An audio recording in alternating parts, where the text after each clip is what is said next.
rekan mahasiswa, kita lanjutkan materi kita pada bagian yang berikutnya, yaitu menyusun pedoman wawancara. Pedoman wawancara menempati posisi yang sangat penting dalam proses wawancara, karena dengan adanya pedoman maka seluruh kegiatan-kegiatan atau tahapan-tahapan dalam proses wawancara itu seperti kalau kita bepergian ya, menggunakan misalnya ya Google Map atau Waze, sehingga arah dari perjalanan kita, arah dari wawancara yang kita lakukan dengan subjek penelitian itu bisa dilakukan sesuai dengan tujuan, sesuai dengan target yang sudah kita rencanakan. Kita mulai yang pertama dari peranan teori dalam penyusunan pedoman wawancara. Saat mengumpulkan data di lapangan, peneliti kualitatif memang tidak boleh dikungkung, tidak boleh dipenjara oleh teori tertentu. Seperti yang kemarin sudah kita sampaikan di bagian sebelumnya ya, bahwa riset kualitatif itu grounded, ya, induktif. Teori itu harus kita bracket, kita kungkung dulu. Nah, teori harus dilepas saat proses pengumpulan data. Namun, untuk dapat menyusun pedoman wawancara, termasuk nanti ketika kita menyusun checklist observasi, maka peneliti harus merujuk pada teori yang digunakannya. Jadi teori yang sudah kita pilih ketika kita menyusun desain penelitian, maka dimensi-dimensi yang ada, konsep-konsep yang ada dalam teori itu kemudian kita turunkan menjadi item-item pertanyaan atau item-item dalam checklist observasi. Tapi sekali lagi itu hanya sebagai pengantar, sebagai bagian yang membantu peneliti untuk masuk ke lapangan, untuk memahami suatu fenomena, membaca suatu gejala. Tetapi ketika kita masuk ke lapangan, teori kita singkirkan dulu. Nah, mengapa kita perlu menyusun pedoman wawancara dengan mengacu pada teori yang digunakan? Karena jangan sampai peneliti itu menyusun pedoman wawancara, tetapi ketika menyusun pedoman itu tanpa menggunakan pedoman, seperti yang tadi kita singgung ya. Jadi menyusun pedoman tapi tanpa ada pedomannya. Dan jangan sampai juga peneliti itu menyusun pedoman wawancara hanya dengan perkiraan, oh ini enaknya ditekoke, oh kalau itu enggak, oh ini baiknya ditanyakan. Nah, itu hanya berdasarkan pada subjektivitas peneliti. Hanya berdasarkan sejauh yang peneliti mampu tangkap, tanpa ada rujukannya, tanpa ada referensi, tanpa ada pedomannya. Inilah pentingnya teori ya.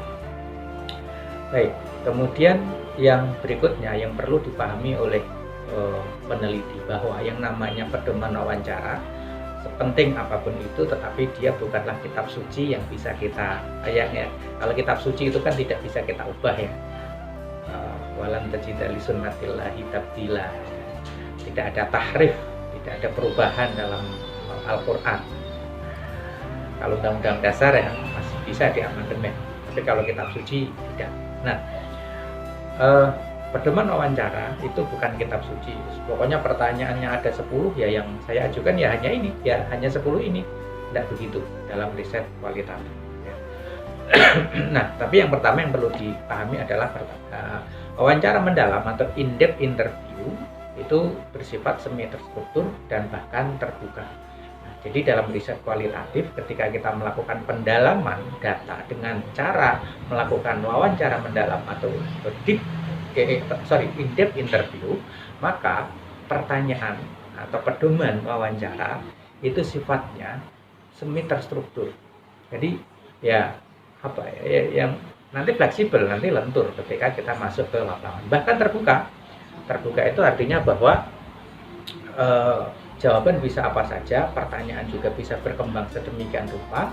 Bahkan terkadang ini untuk peneliti yang sudah expert ya, dia datang ke lapangan tanpa adanya pedoman wawancara, karena pedoman wawancara sudah ada di dalam mindset dia ya, di mindset ya. Jadi ruhnya itu sudah ada di sini. Bahkan kalau saudara perhatikan ketika di sinetron Sidul kemarin ya, ketika Sarah mewawancarai Mahnya ataupun Sidul dan juga beberapa sumber data yang lain, itu nyaris tanpa pernah menggunakan kertas ya, membawa daftar pertanyaan atau interview, itu enggak. Ya, itu nanti tergantung pada sifon, tergantung pada jenis data yang akan kita butuhkan itu data yang sederhana, data-data yang enteng atau seperti apa itu nanti tergantung pada kondisi di lapangan apakah kita akan membawa seperangkat alat ya ataukah tidak, semi terstruktur atau terbuka itu nanti tergantung pada kondisi yang ada di lapangan. Baik, kemudian yang kedua, jangan sampai peneliti itu hanya terpatok dikungkung pada interview guide seperti yang tadi kita singgung. Pertanyaannya ada 10, ya hanya ini yang saya tanyakan. Enggak. Mengapa demikian? Karena jawaban-jawaban yang diberikan oleh narasumber, oleh sumber data itu sangat mungkin akan memunculkan pertanyaan baru. Seperti yang kemarin kita singgung, peneliti kualitatif itu harus responsif, harus sigap, ya, sehingga ketika ada jawaban A, pertanyaan baru, ini yang A sudah muncul. Kalau jawabannya B, dia sudah siap sigap dengan pertanyaan selanjutnya. Maka peneliti kualitatif itu harus sigap dengan pertanyaan baru yang itu belum termaktub, belum tersusun dalam interview guide. Ya, seperti contoh kemarin ketika dalam adegan Sarah mewawancarai Sidul ketika di Oplet, ketika dia tahu bahwa ternyata adiknya yaitu si Atun itu putus sekolah, dia langsung tanya, loh kenapa kok putus, kok tidak melanjutkan ke jenjang perguruan tinggi misalnya. Ya, ketika dia tahu bahwa dua dari anaknya maknya itu yang dua meninggal, dia langsung tanya kenapa kok meninggal. Itu kan jawaban-jawaban seperti itu belum pernah terbayangkan, belum bisa diprediksi sebelumnya oleh si Sarah, tapi Sarah langsung mengajukan pertanyaan yang terkait dengan pertanyaan yang baru muncul yang diberikan oleh narasumber. Nah, sekarang ada beberapa hal yang perlu kita perhatikan ketika menyusun pedoman wawancara. Pertama, pertanyaan dikembangkan dari teori yang digunakan, seperti yang tadi sudah kita jelaskan di awal ya. Kemudian yang kedua, mengelompokkan daftar pertanyaan menjadi beberapa kategori.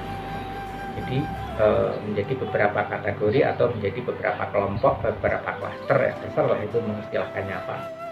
Nah, kategori ini dapat disusun berdasar pada jenis atau jumlah rumusan masalah. Dan ini fungsinya adalah untuk memudahkan peneliti memilah data. Oh, ini adalah jawaban yang nanti akan kita gunakan untuk menjawab rumusan masalah pertama. Sementara jawaban yang ini adalah untuk menjawab rumusan masalah yang kedua. Karena daftar pertanyaannya sudah dikelompokkan, sudah dikategorisasikan. Ya. Kemudian yang berikutnya, setelah tersusun kategori, maka masing-masing kategori dipecah menjadi subkategori sesuai kebutuhan. Nah, pemecahan ini tentu mengacu pada kebutuhan dan sesuai pada teori yang digunakan. Karena terkadang ada beberapa teori yang dipakai, walaupun kadang grand teorinya satu ya, tetapi kemudian ada beberapa teori-teori turunan. Nah, teori-teori turunan yang kita gunakan ini memunculkan pertanyaan sendiri-sendiri gitu. Nah, ini juga bisa kita kelompokkan ya. Walaupun sekali lagi bahwa pertanyaan ini sangat-sangat bisa berkembang ketika kita berada di lapangan. Poin berikutnya yang harus diperhatikan oleh peneliti ketika menyusun pedoman wawancara adalah awali dengan pertanyaan yang mengungkap dulu identitas dasar informan yang itu sifatnya tidak rahasia, nama, alamat, kemudian pendidikan ya, untuk orang-orang tertentu kan ini sesuatu yang tidak sensitif ya, kemudian sudah berkeluarga atau belum dan seterusnya. Tapi jangan masuk ke yang sifatnya rahasia ya. Misalnya namanya siapa Pak? Oh, saya Pak Karto. Istrinya sudah berapa Pak? Ini bertanya tentang status, tapi kalau bertanya jumlah istri ya ini sudah hal yang agak sensitif ya. Dan mulailah dengan pertanyaan-pertanyaan yang ringan, jangan diawali dengan pertanyaan yang memicu kontroversi, dilema, dan sejenisnya yang tanya akan mengganggu mood wawancara. Misalnya ya, dari riset yang saya lakukan, ternyata ini riset betulan yang sudah saya lakukan, ada beberapa kiai yang masih membolehkan ke bank konvensional yang itu menggunakan bunga, padahal bunga menurut fatwa nomor 1 tahun 2000 MUI itu sama dengan bunga sehingga hukumnya adalah haram. Nah, setelah saudara membaca riset saya, kemudian saudara melakukan riset lanjutan, datang ke kiai tersebut. Pertanyaan pertama adalah, Pak Kiai, mengapa Pak Kiai membolehkan ke bank konvensional, padahal bank konvensional itu pakai bunga, bunga itu menurut fatwa MUI itu sama dengan riba, hukumnya haram, tapi kok sampean membolehkan, itu bagaimana? Apalagi dengan nada intonasi seperti itu, sudah wawancara mosak masik ya, batu mosak masik ya, sudah kacau lah seperti itu. Karena apa? Memicu kontroversi ya.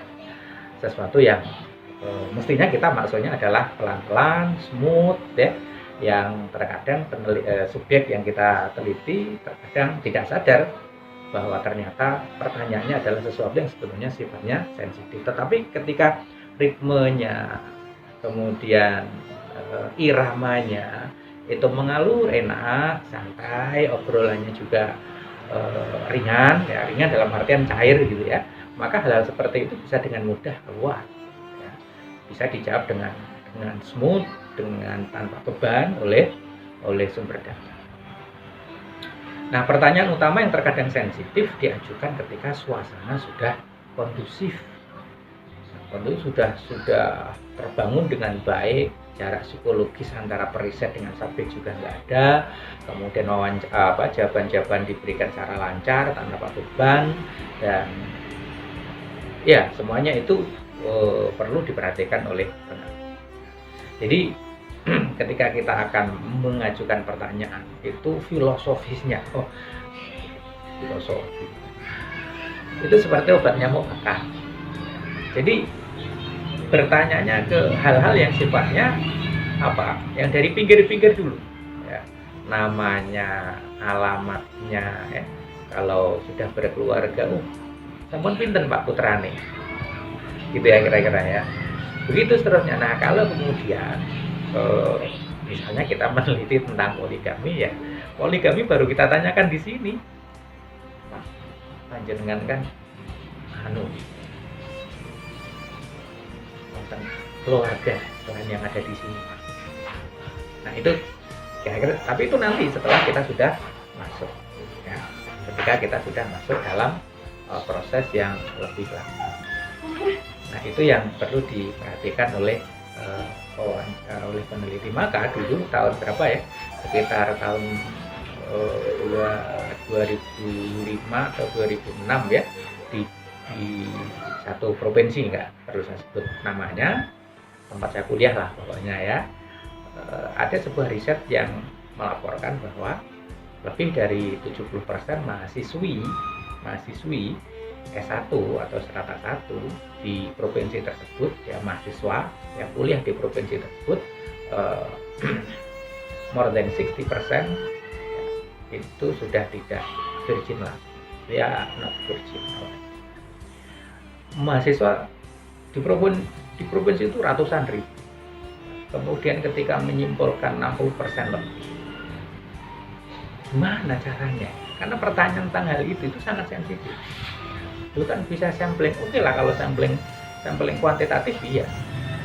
Tapi untuk pertanyaan seperti itu adalah sesuatu yang sangat-sangat private ya. Tidak mudah untuk memperoleh data seperti itu. Maka banyak orang yang kemudian mempertanyakan validitas hasil riset seperti itu, mengingat pertanyaan seperti itu adalah sesuatu yang sangat, bahkan mungkin ada di sini, gitu ya.